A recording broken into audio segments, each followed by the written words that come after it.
Welcome to War of the Mind podcast with Lauren Johnson, your weekly dose of real-life experience for you, by you, giving listeners the chance to share their story while helping others and giving us all the opportunity to listen or be silent no more, paving the way for War of the Mind to share these life stories of struggles to triumphs, failures to promise.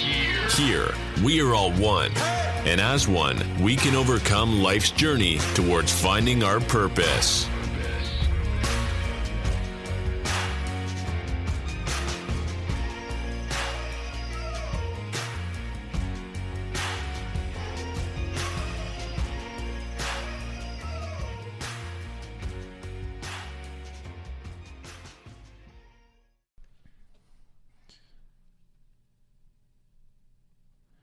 And hello, this is Lauren Johnson, back here on War of the Mind.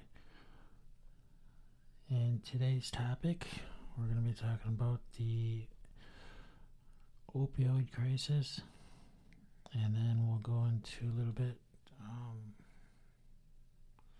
talking about the fentanyl crisis. And then topic 3 will be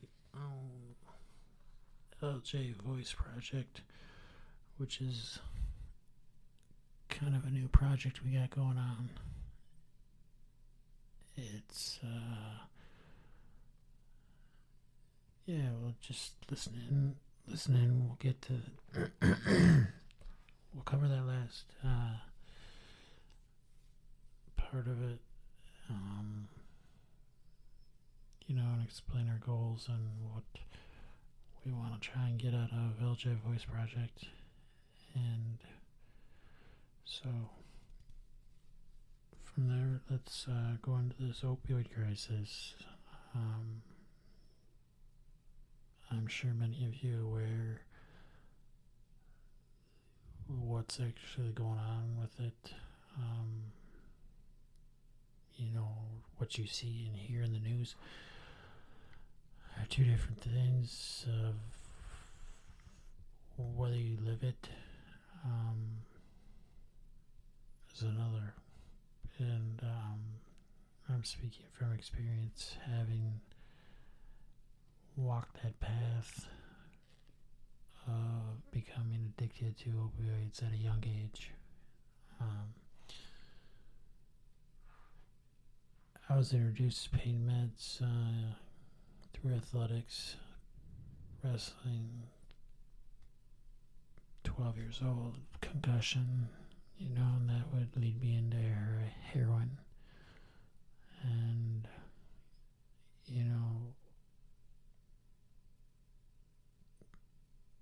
did I, as a 12-year-old, know that I was gonna one day be a heroin addict? No. Did I just know I had opiate addiction problem? Yeah.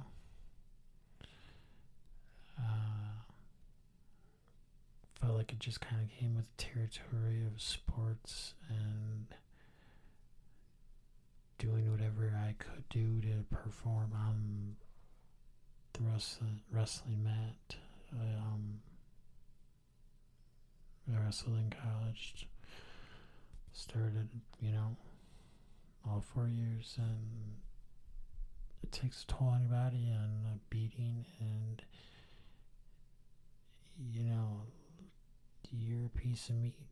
And if you're not on that mat or football field or volleyball, whatever sport you play, if you're not out there performing, you're just another guy on the team or girl. And my goal is to, with the LJ Voice Project, is to raise awareness for our youth and young people from middle school, high school, college. And then I'll go along with that, parents, and the reality of it doesn't start with just heroin. I mean, this goes back to one little pill that can lead you down that road. I've heard stories of people saying marijuana's what let them down the road. It's just one drug to the next drug to the next, and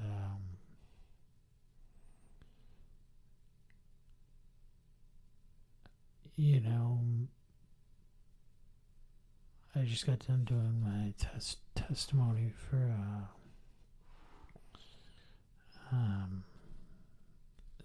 some trying to keep it on low key, but for an individual where he wants me to go down and speak in front of excuse me, in front of Congress and speak on the opiate crisis. And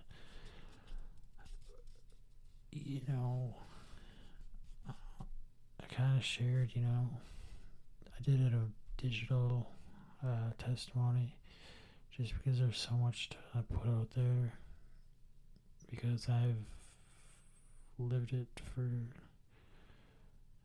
since I was 12 and I'm 39 now.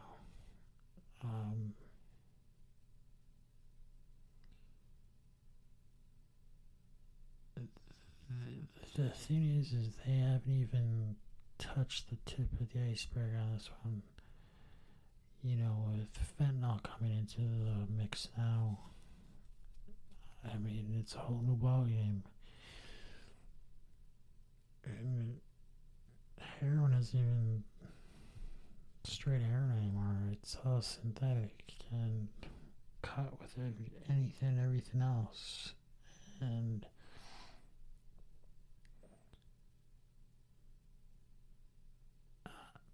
where I feel on this show or podcast, War of the Mind, is where my goal is to raise awareness for the addict, and that's where LJ Voice Project comes in, and raising awareness for our youth so they can think twice before they take that pill, or after hearing my story. My goal with working with this individual, going down and speaking to Congress in our state, who this individual is an elected official, is to share my story so that I can get it out there and start speaking in the schools, and not this DARE crap, DARE program that never really panned out. But we need people going in, sharing real life stories about what it's like, and having lived it, and the trauma that it puts you through, your loved ones through, your family, friends, the people that are trying to save you, the trauma you put them through. It's a vicious cycle, and it takes its toll on everybody. And I wanted to speak because I've had that experience, and I'm not an expert, but what I am speaking on is experience. And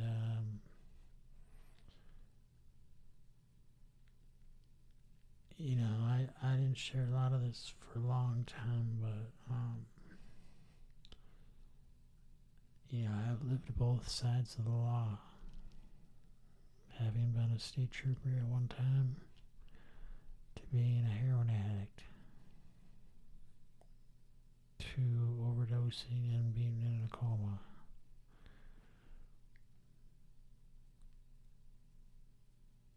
I have seen it all, and that's where I know I have a voice in this, and I know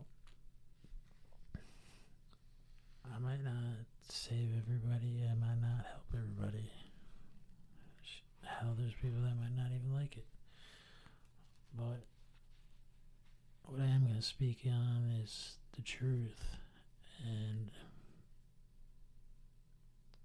what that life looks like to our youth, so they can think twice before they do pick up that drug. And, we hear a lot in the news about the opioid crisis and what are they doing. And that's the problem. Is they're all talking about it, but what are they doing? I'm a firm believer they need to get Narcan put in all the schools. Some fight that issue and think that that's a promoting drug use. Well, with fentanyl on the rise, it's not. You don't know who came to school that day with fentanyl or heroin with fentanyl or marijuana now with fentanyl, and say it's on their hand. All it takes is your kid to go touch the same thing that person touched and then either absorb in the skin or wipe it or across their face or something, and they can drop just like that. And that's why the Narcan needs to be put in these schools, not to promote drug use, but to have it there in case something happens. Maybe somebody does overdose at school and the kid still deserves to be Narcan and brought back. That kid just has not dealt with life correctly, and that goes more in depth of trauma, and there's more to it than just a guy being a drug addict.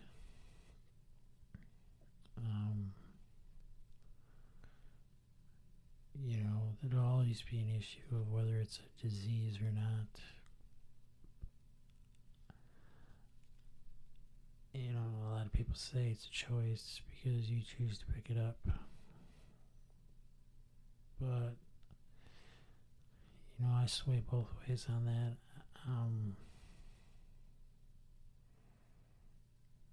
Because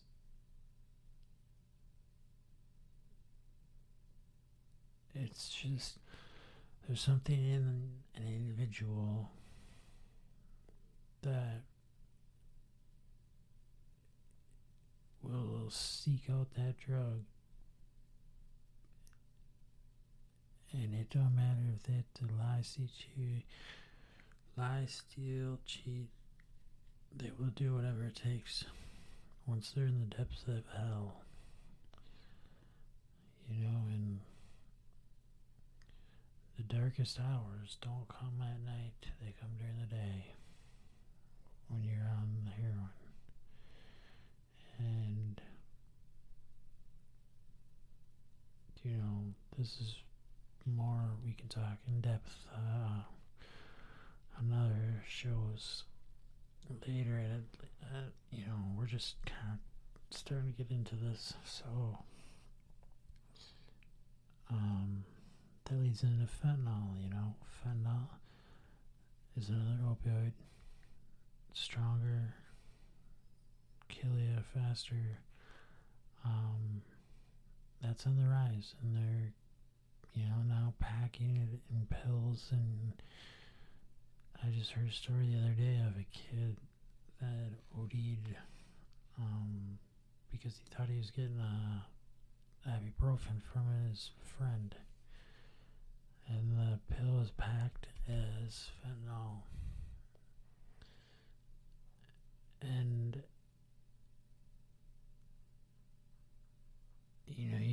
stories. There's now recently there was an individual got marijuana and it was cut with fentanyl. So like Narcan, they have fentanyl test strips where an individual can test their drug to see if it's laced with fentanyl. And I personally am a believer in that because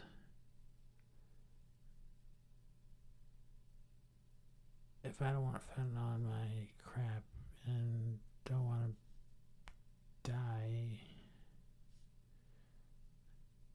I'd want to know what's in it. And the times I did have it, fentanyl test strips, I used it, and if it had fentanyl in it, I stayed away from it.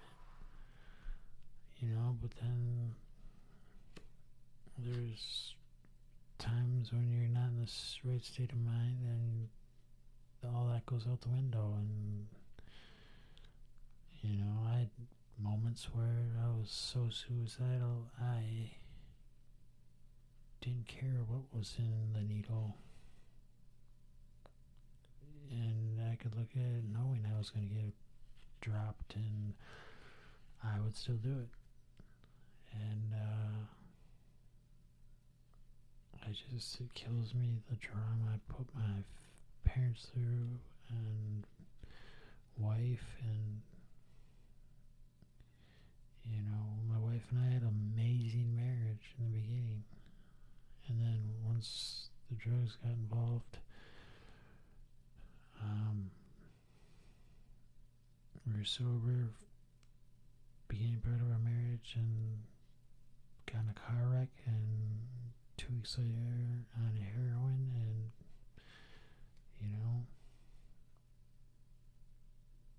it was hell. And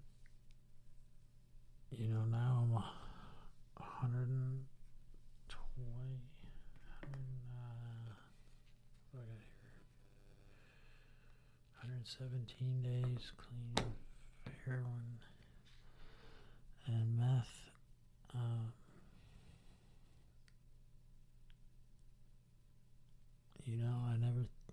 I never thought I'd see that.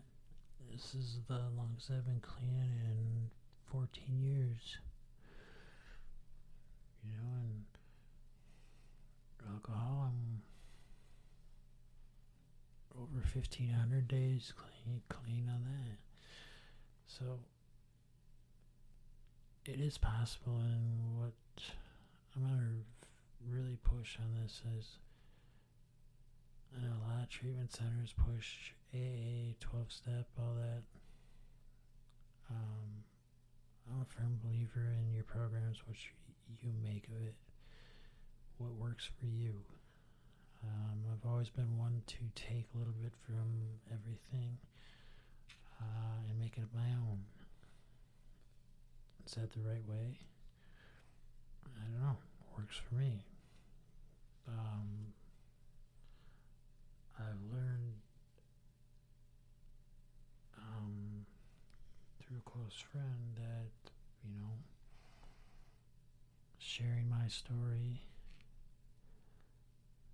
and that's why I really want to get into the public speaking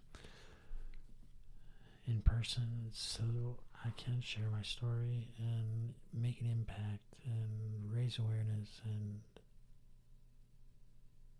I got long-term goals beyond that of what I want to do. You take an addict who's been at the top at one point in their life, as I was, being a state trooper, NCAA college wrestler, to heroin addict, the depths of hell, and fighting their way back, and that drive to not quit and not give up. I can't preach enough. And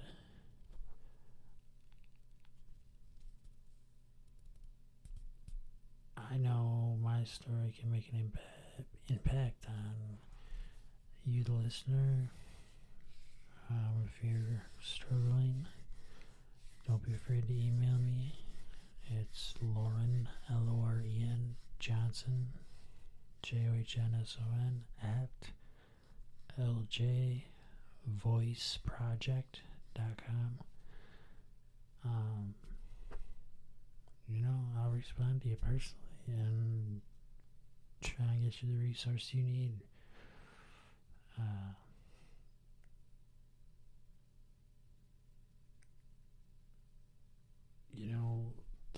The long-term goal and basis of who I am is I think we gotta live by hope and not lose that hope. You cannot lose hope that you're gonna get out of this and you're gonna make it through it and keep fighting, and things will get better. And as time progresses and the longer you stay clean, the more opportunities come. And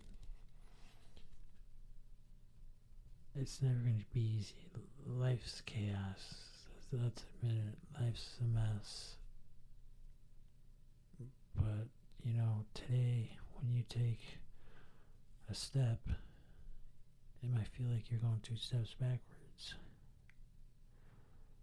When all reality, down the road, those 2 steps backwards you took that were failures, flip it around, and those that might be that failure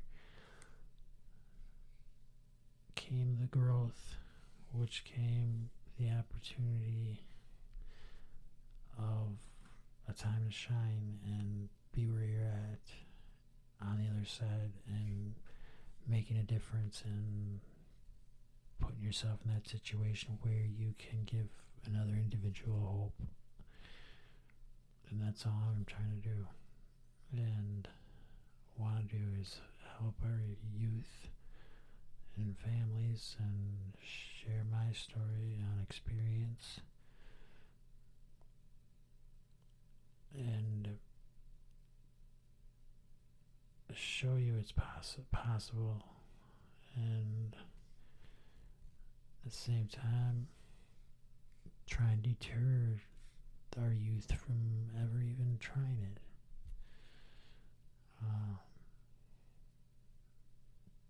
This opioid epidemic and fentanyl crisis can happen to anybody.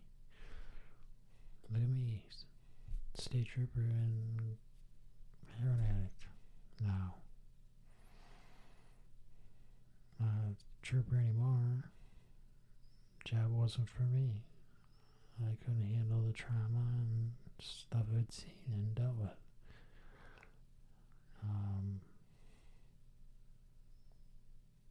So as the show progresses, we'll get into, other topics on addiction and, to feel free to write us, email us, check out our webpage, ljvoiceproject.com, and on there you can see kind of some of the presentations we offer, and we can do it virtual, we can do in person. And I'm going to shorten time here, but some of our presentations are strictly overcoming adversity, and other ones can be mental health, suicide prevention, and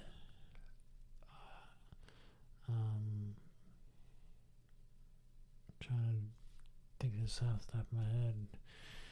And then the other one is addiction and what the reality of life looks like, and whether that's bringing people on the show that are an addict, recovering addict,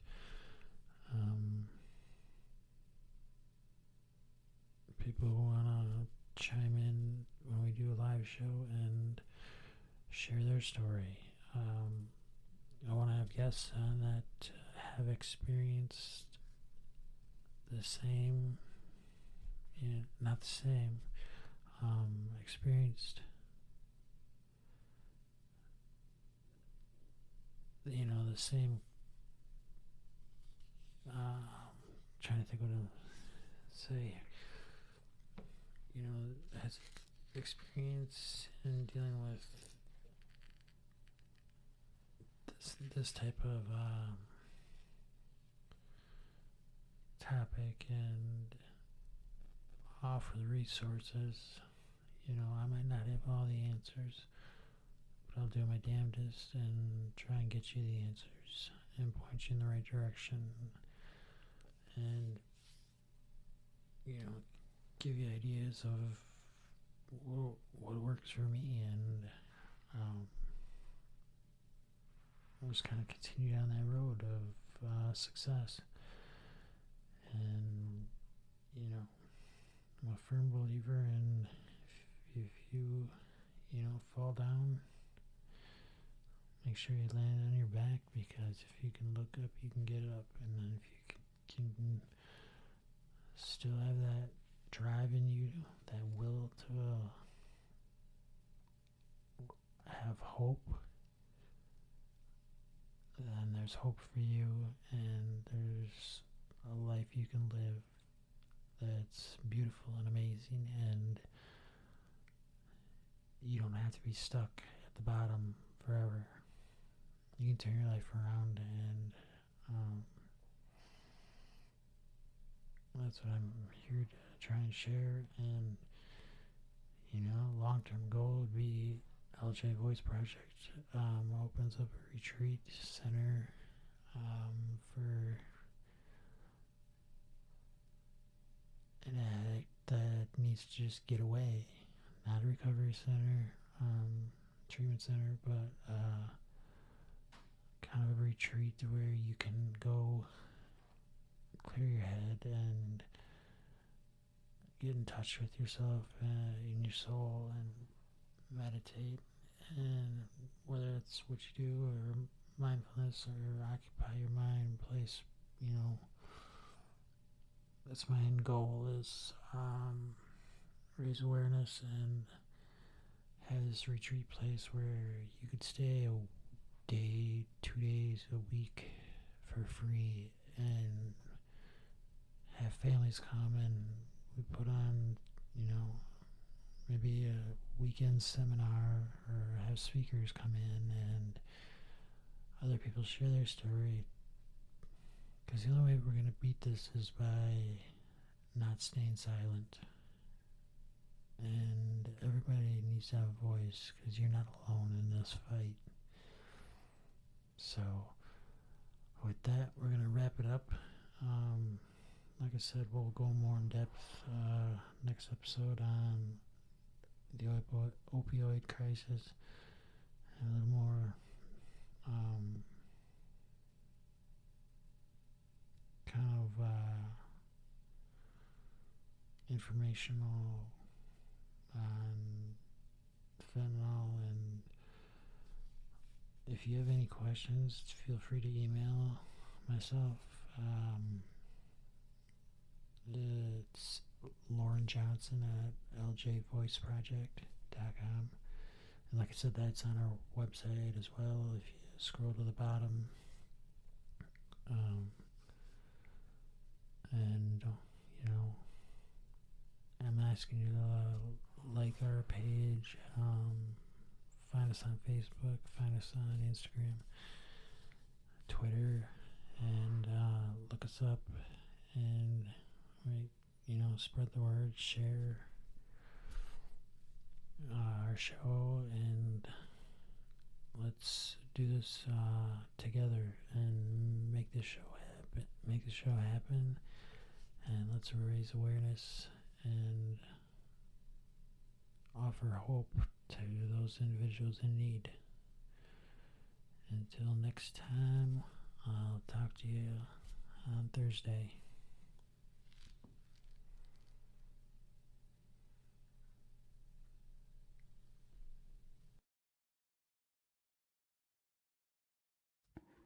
And I want to thank you all for listening to the show today.